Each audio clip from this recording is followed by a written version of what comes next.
या देवी सर्वभूतेषु मां स्कंद माता रूपेण संसिता नमस्तस्यै नमस्तस्यै नमस्तस्यै नमो नमः। आज चैत्र नवरात्र का 5वां दिन है। आज के दिन मां दुर्गा के 5वें स्वरूप यानी मां स्कंद माता की पूजा का विधान है। देवताओं के सेनापति कहे जाने वाले स्कंद कुमार यानी कार्तिकेय जी की माता होने के कारण ही देवी मां को स्कंद माता कहा जाता है। माता का रंग पूर्णतः सफेद है और ये कमल के पुष्प पर विराजित रहती हैं, जिसके कारण इन्हें पद्मासना भी कहा जाता है। देवी माँ की 4 भुजाएं हैं। ऊपर की दाहिनी भुजा में ये अपने पुत्र स्कंद को पकड़े हुए हैं और इनके निचले दाहिने हाथ तथा एक बाएं हाथ में कमल का फूल है, जबकि माता का दूसरा बायां हाथ अभय मुद्रा में रहता है।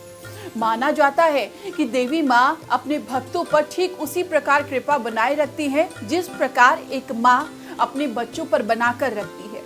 साथ ही स्कंद माता हमें सिखाती है कि हमारा जीवन एक संग्राम है और हम स्वयं अपने सेनापति। मां स्कंद माता की उपासना व्यक्ति को बुद्ध संबंधी परेशानियों से छुटकारा दिलाने में भी मदद करती है, क्योंकि बुध ग्रह पर स्कंद माता का आधिपत्य रहता है और आज बुधवार का दिन भी है। अतः अगर आपको भी बुध संबंधी किसी तरह की परेशानी है, आपका बिजनेस ठीक से नहीं चल रहा है या व्यापार में मुनाफा नहीं मिल पा रहा है, तो आज बुधवार और सौभाग्य योग के संयोग में नवरात्र के 5वें दिन आपको स्कंद माता की पूजा करके अवश्य ही लाभ उठाना चाहिए। मान्यता है कि ये माता भक्तों की समस्त इच्छाओं की पूर्ति करती है। इन्हें मोक्ष के द्वार खोलने वाली माता के रूप में पूजा जाता है। देवी स्कंद माता की पूजा करने के लिए पूजा स्थल पर माता की तस्वीर या मूर्ति स्थापित करें। तस्वीर वहां पर स्थापित करें जहां पर कलश स्थापना की हुई है। फिर उन्हें फल फूल चढ़ाएं। इसके बाद धूप दीप जलाएं। मान्यता है कि पंचोपचार विधि से देवी स्कंद माता की पूजा करना बेहद ही शुभ माना जाता है।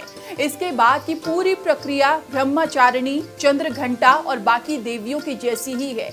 पौराणिक कथा के अनुसार एक राक्षस था जिसका नाम तारकासुर था। उसने ब्रह्मा जी को प्रसन्न करने के लिए कठोर तपस्या की।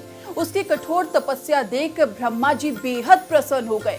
उन्होंने प्रसन्न होकर तारकासुर को दर्शन दिए। उस कठोर तप से ब्रह्मा जी प्रसन्न होकर उनके सामने आए।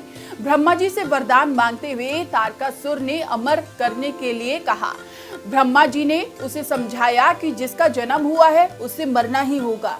फिर तारकासुर ने निराश होकर ब्रह्मा जी से कहा कि प्रभु ऐसा कर दें कि शिव जी के पुत्र के हाथों ही उसकी मृत्यु हो।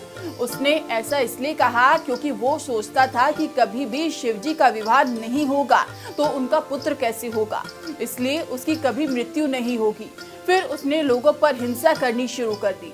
हर कोई उसके अत्याचारों से परेशान था।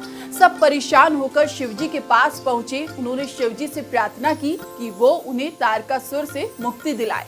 तब शिव ने पार्वती से विवाह किया और कार्तिकेय के पिता बने। बड़े होने के बाद कार्तिकेय ने तारकासुर का वध किया। स्कंद माता कार्तिकेय की माता है।